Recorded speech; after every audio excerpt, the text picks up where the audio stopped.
Sir, BJP कहती है कि अगर हमारी तीसरी दफा सरकार बने तो पहले 100 दिन में बड़े फैसले होंगे। जो आपका कार्य क्षेत्र हो, वैसे भी ओवरऑल गवर्नमेंट के संदर्भ में आपके हिसाब से क्या बड़े फैसले करने की आपकी तैयारी है और आप क्या चाहते हैं? आप रक्षा मंत्री हैं। बस गवर्नमेंट बनने जा रही है, आप देखेंगे तुरंत उसके बाद आपको विद इन 15 डेज बहुत सारी जानकारी आपके पास आ जाएगी। क्या करेंगे सर आप विद इन 15 नहीं, ये हम डिस्क्लोज भी क्यों करें?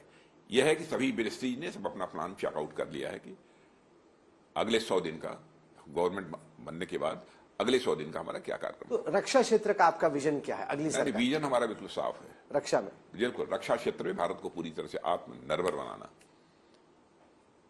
भारत को एक सशक्त भारत बनाना,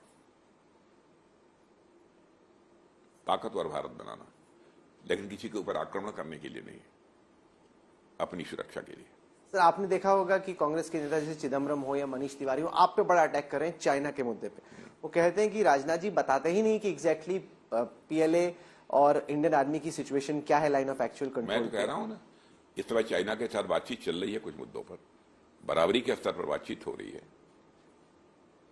परिणामों की प्रतीक्षा करनी चाहिए।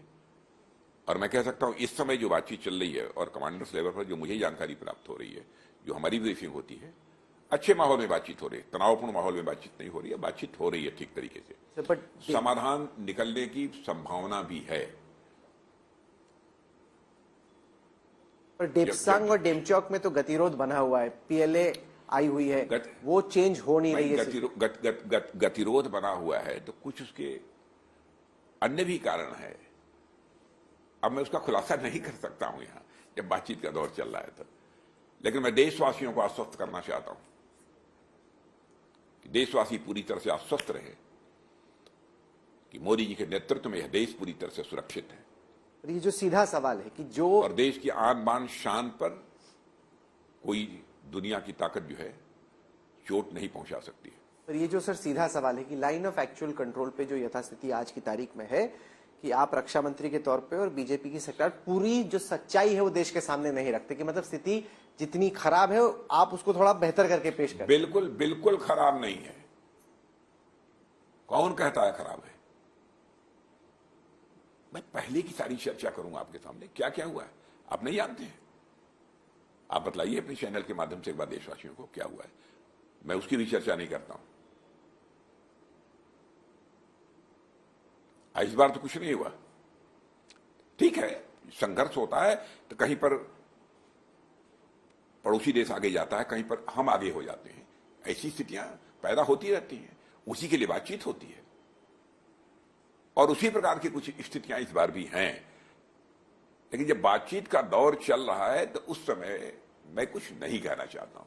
सर, आपने देखा होगा कि हाल में सैटेलाइट इमेजेस आई यूरोपियन सैटेलाइट एजेंसी की, जो कि दिखाते हैं कि सियाचिन ग्लेशियर के उस पार करीब 19 किलोमीटर दूर चीन ने नया इंफ्रास्ट्रक्चर और नई सड़क। आप एक जगह क्यों देखते हैं साहब?